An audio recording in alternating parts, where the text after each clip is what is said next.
Sveicien! Tātad šodien noritēja otrā diena miks. Īsumā par to, kā mums gāja. Man nedaudz neveiksme pirmajā spēlē un 299.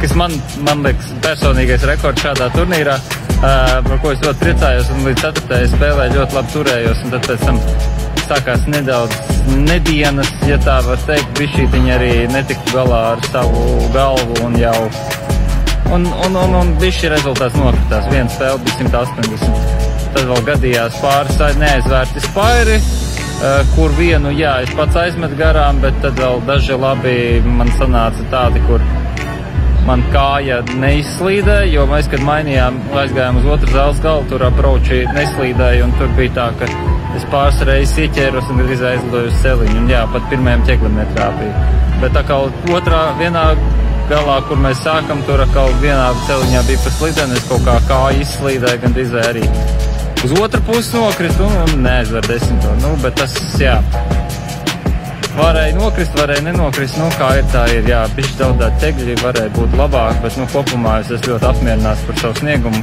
uzvilku sevi uz augšu. Vēl neesmu skatījies, cik tālu uz augšu, tikko nospēlēju, bet es domāju, ka ļoti tuvu top 16. Vika Malacē nedaudz uzlaboja no pirmās dienas. Viņai ir ļoti grūti spēlēt, tīpaši tā kā vēl puiši spēlē, jo, lai arī viņa būtu krēle, viņa spēlēja tuvāk kabatai, un viņai varēja redzēt, ka tas arī nedaudz ietekmē viņas spēli un bumbas reakciju, un viņa nezināja, ko darīt, un nevarēja atbrīvoties.